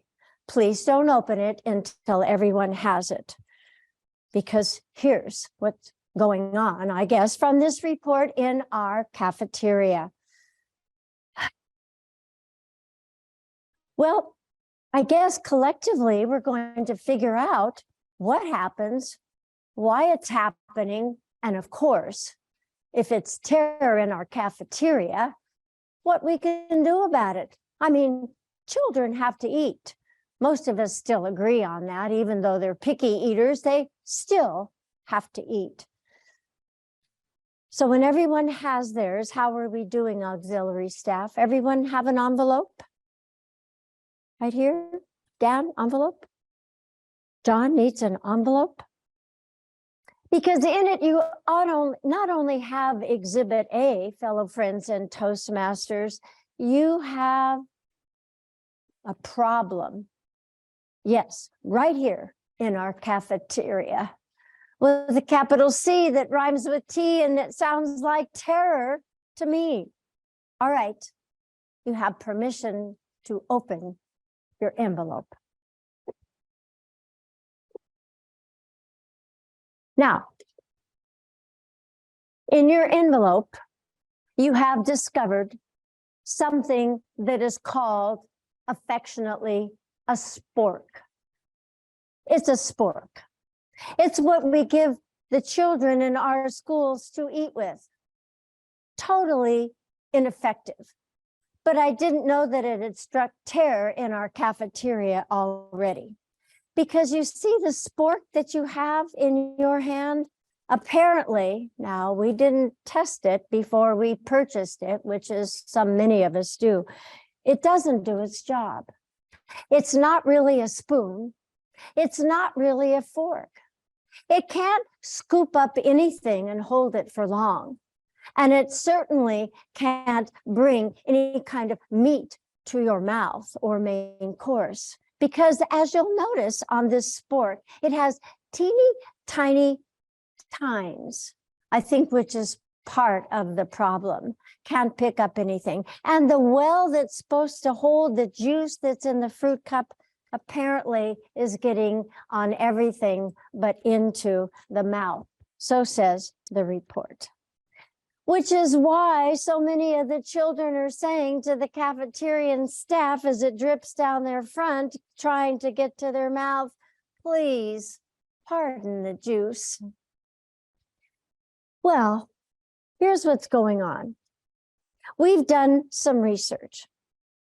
Paul Peaver, who is known to take 2 desserts one day, took 2 portions of pears. It was thick syrup. The bees found out about it, those on the playground, and seemed like to buzz around and follow him all day. The report's still out on how many bees buzz Paul Peaver and the pears. Then the tine part of the spork comes up. Take a look at that spork, Exhibit A. Would you want your children or grandchildren to be frustrated day by trying to get their food into their mouth so they could go play in the cafeteria? No, you wouldn't. Let me explain what happens here. Here's the violent part that happens in the cafeteria. Stabbing happens in the cafeteria. Stabbing happens. And then after they have stabbed what they want to get into their mouth, it seems like what's happening is that they're putting their chin on the end of the table, stabbing it, and then slowly moving it toward their mouth and getting it in before it falls off the fork. Most of the time it collects crumbs and other things on the way from stabbing to mouth. So what are we going to do about this? We have thousands and thousands and a big investment in sporks that don't work. How many of you have ever invested in something that doesn't work? Maybe not thousands and thousands of dollars, but nonetheless. So what do? Well, we've instituted spork tutors. Yes, now we pair every young child with a mentor whose job is to make sure that lunch gets to these young students. And no longer are they pleading and saying, please pardon our juice. Now they're being tutored on how to use the spork without being dangerous to themselves or other students. So I would ask you to take that spork. Those of you who have it, and those of you on Zoom, you can get your own spork. But take that spork and try and have a meal with it. And then visit your cafeteria. Sit down. You also can be a spork mentor. It's important that our children eat. Well, most of them anyway. Madam Toastmaster. Thank you, Suzanne. Thank you, Suzanne.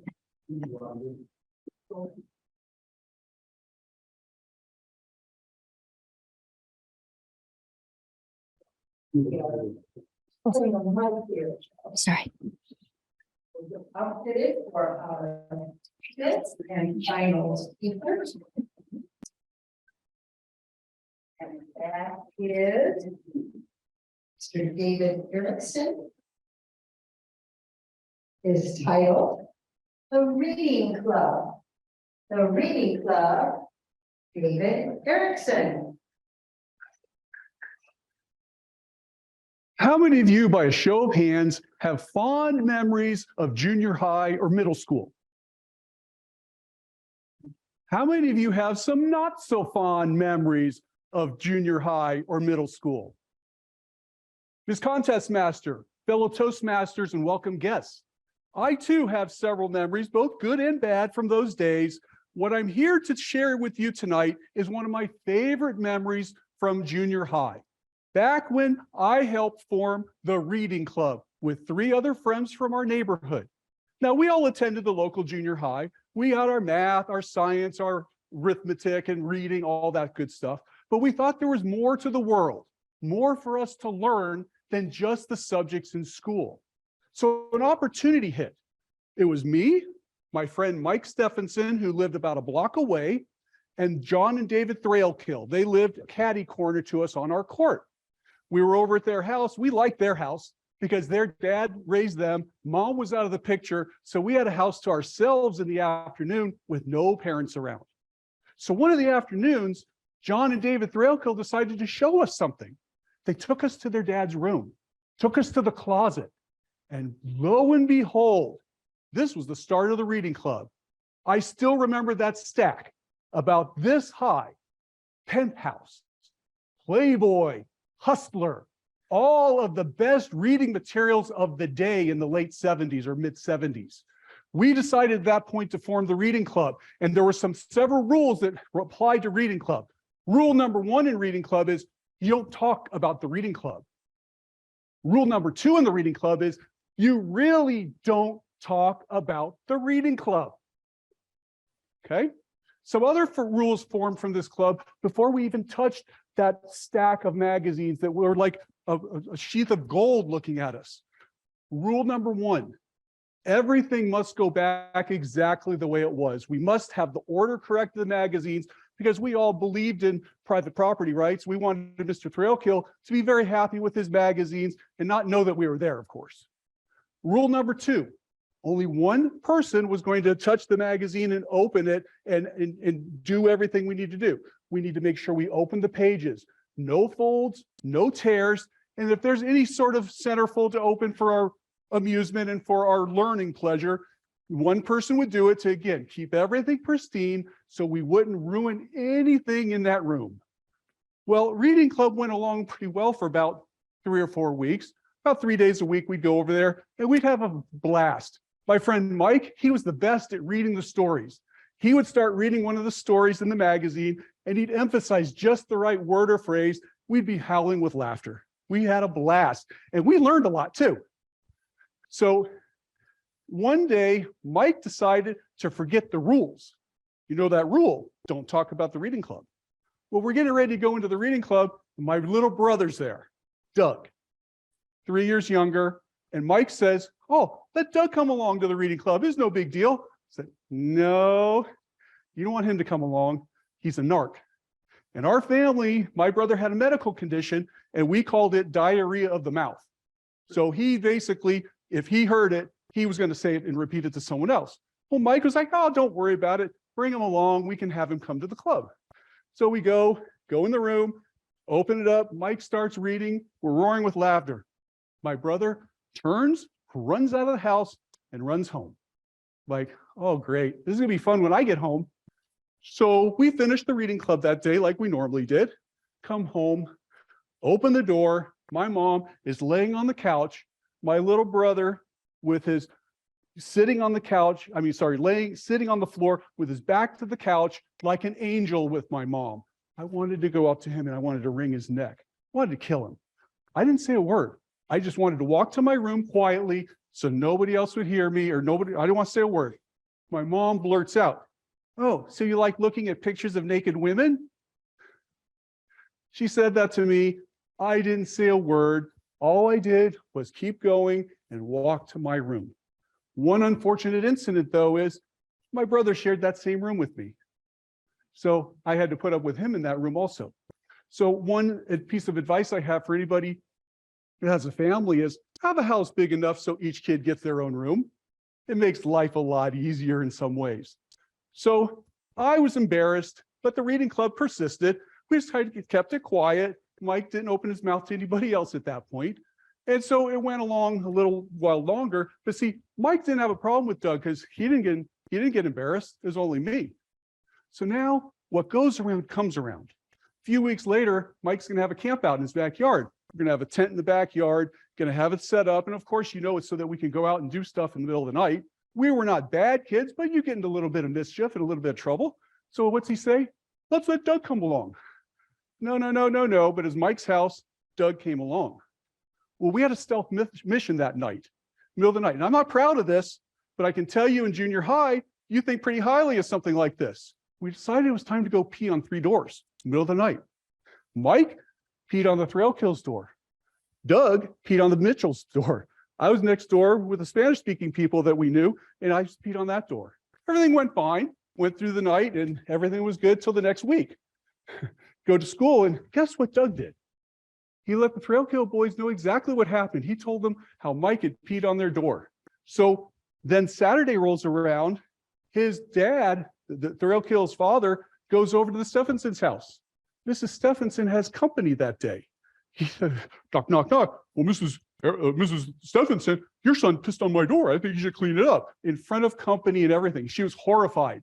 But the best thing for me, what I got out of it, from my front window at my house inside, I could see him on his hands and knees with a bucket and a brush, brushing off that door and getting the urine off of there. Guess who never got invited again to any other event we did?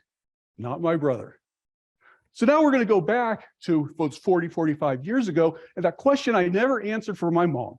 Well, my mom's passed away now, but if I had to answer that question that she asked me about the reading club, what I would tell her is, yes, I did like looking at naked women back then.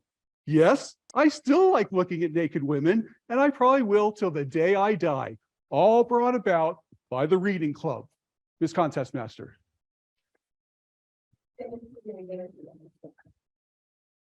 Well, we have had 3 speeches for our humorous competition. The individuals here in person have a ballot that lists the 5 speakers. Those of you on Zoom, you will send your vote for best humorous speech to Rob Gunneman. Vote for just one. If you're here in person, Mark, you could circle or put a check mark by your choice. Make sure it's obvious which of the 5 contestants you choose. And Tom, are you going to be collecting? Yep. And Tom will be collecting those. So please do so right now. Vote for just one as your favorite for best humorous speech.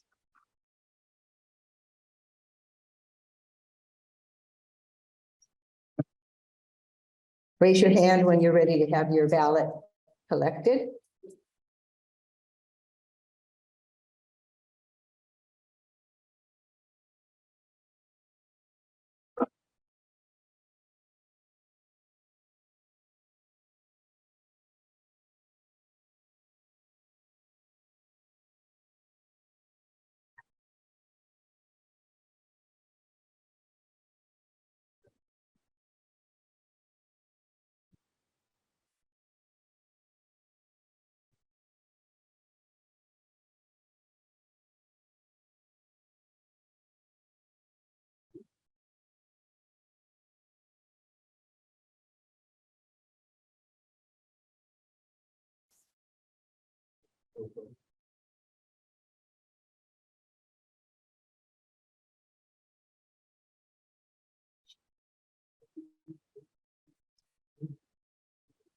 I didn't pass out.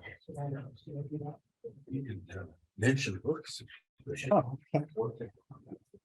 I will share with you the books that we have. We tried to choose either for Christmas season or for our theme of veterans and World War II.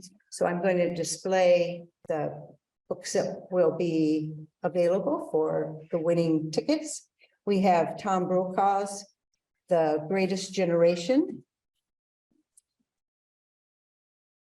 Bill O'Reilly's Killing the Rising Sun, about how America vanquished World War II Japan.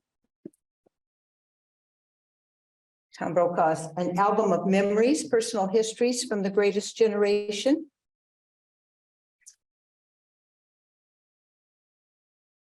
An American Christmas. Lots of stories about families sharing their Christmas memories. And A Christmas Carol. In addition, we have some CDs of, this is The Music of World War II, a set of 4. The War Years with, I think, both songs and maybe stories. And the last one is The Entertainers of World War II. So lots of, we're sorry we can't get those to the individuals who are on Zoom. I don't know how we would do that. So it would be for the individuals who are here. Tom, do we have the bag of tickets? They could be drawn right now. Yeah, we'll take care of the drawing at the end. Go ahead and read your interviews. Okay. Counting ballot. Okay, Tom is counting the ballots even as we anxiously await the results. It says here we will interview contestants. So Dan, if maybe all of you just come forward, and then we have Judy here on the screen.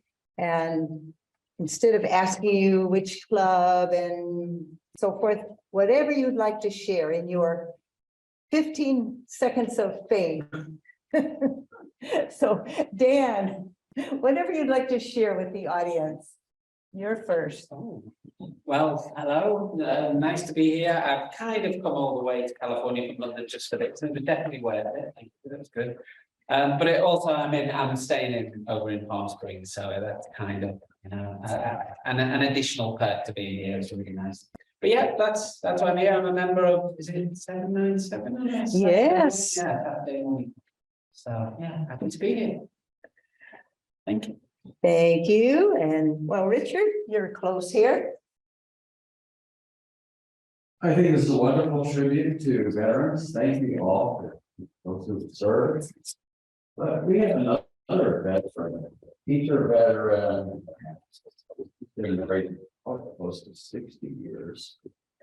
He's also celebrating a very special day today, so I'm going to give my time up by singing, let's sing happy birthday to Tom Jameson, who's, I don't know if he wants to admit his age, but it's something 80 something. So, everybody wants to join us in singing happy birthday to Tom. His birthday. Happy Birthday to you. Happy birthday to you. Happy birthday, dear Tom. Happy birthday to you. Wow. And many more. Richard is a He was singer. born the year after. Yes.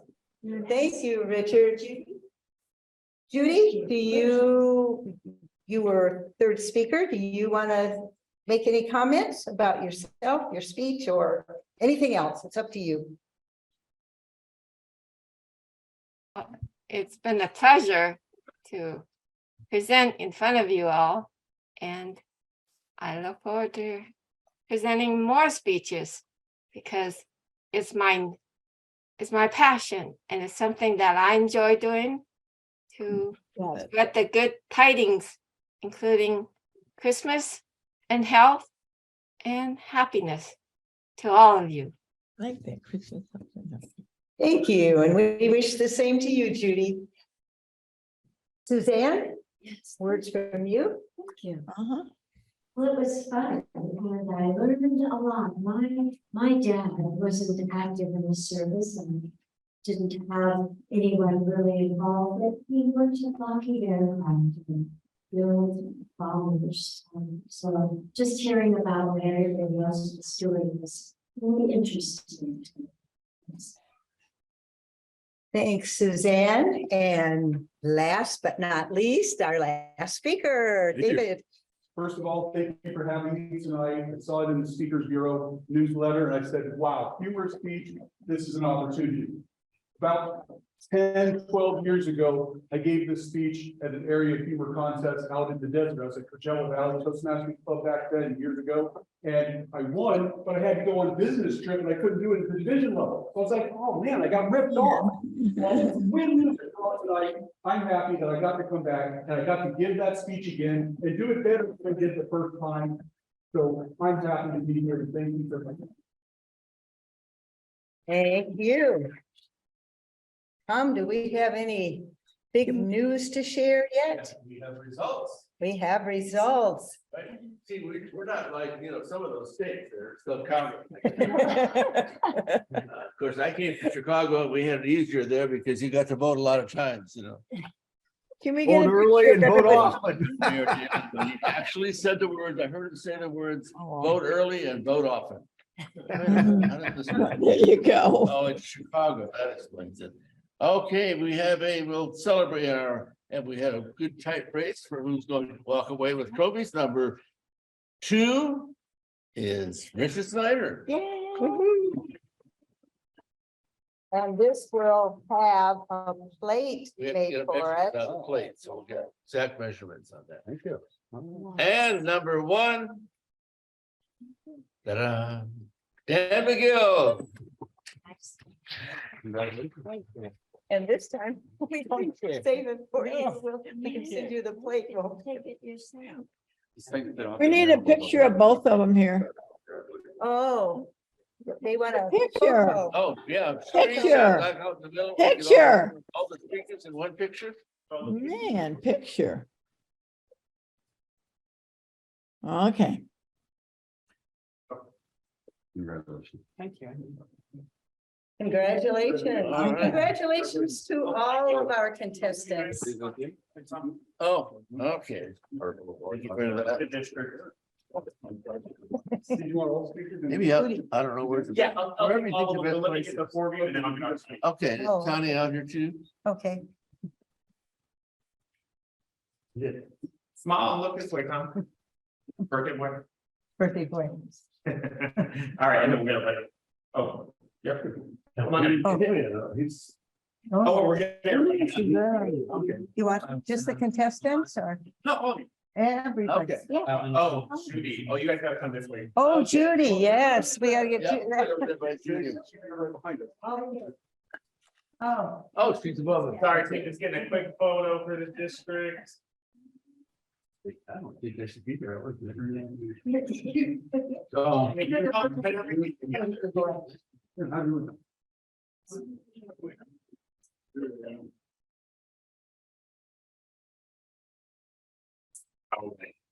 Thank you. Okay. All right, now we are ready. This is your chance to run for the roses here because we're gonna draw out numbers. And how many prizes do we oh have my here? goodness. We have 1, 2, 3, 4, 5, 6, 7, 8. Just 8 prizes. All right. And as I draw the number out, you can race up here, be a part of the entertainment. Maybe Rob will make sure he gets the picture of people racing up here to take whatever your first choice is. And we will get to find out who still has a CD player, I guess. Anyway, and did you read off what they were? Christmas Carol, Yes, The Greatest Generation, another Tom Brokaw having to do with The Greatest Generation, and I'll stand out of the way Right. because there's a book. Killing the and- Rise of Sun, Bill O'Reilly, and then 4 sets of CDs all about Warriors music. So let me start as I read the numbers off. Whoever gets here first gets first pick. And so I'm going to read them off as quickly as I can. And I should take how many did we, you said 9? 1, 2, 3, 4, 5, 6, 7, 8. 8, but I saw her ticket and it disappeared. Who did that? Oh, dear.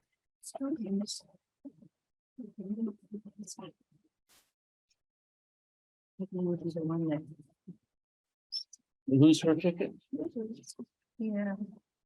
Well, if nobody claims it, then it's probably hers, because I saw it sitting here. Well, I have another one here. I can tear this in half. You can take that half. And if nobody. All right, the other one. Take out 8 of them, right? Take out 8 tickets. 1, 2, 3, 4, 5, 6, 7, 8. Yes. Okay, let me get these numbers ready to be read. Get them all properly oriented so I can read them. And I have a feeling it's gonna take into account a large percentage of the audience. Oh, we can have a shed a tear for the members of the Zoom audience that don't get to draw a ticket. We can do those on the.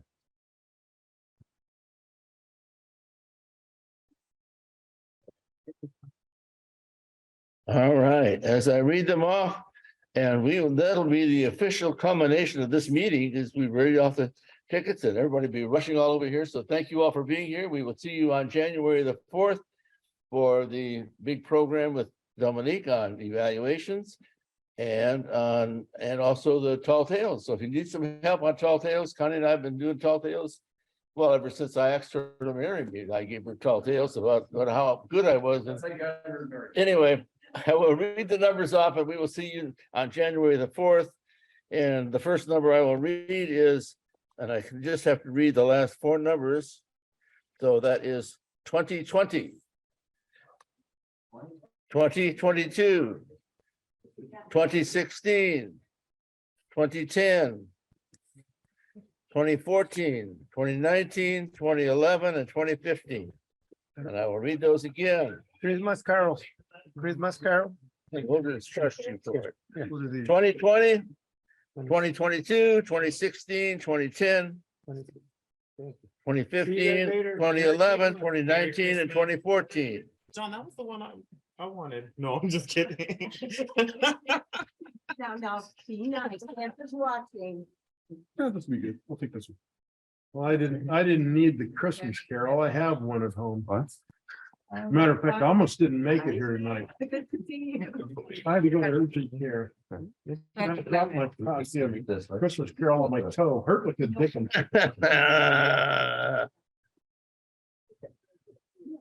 Let's see, I got them in order. That's why I should have read them all. So it goes 10, 11, 14, 15, 16, 19, 20, and 22, in case you didn't hear. Okay, yeah, if you just take whatever it is that that you wish to take. I don't know. And those of you who were the first and second.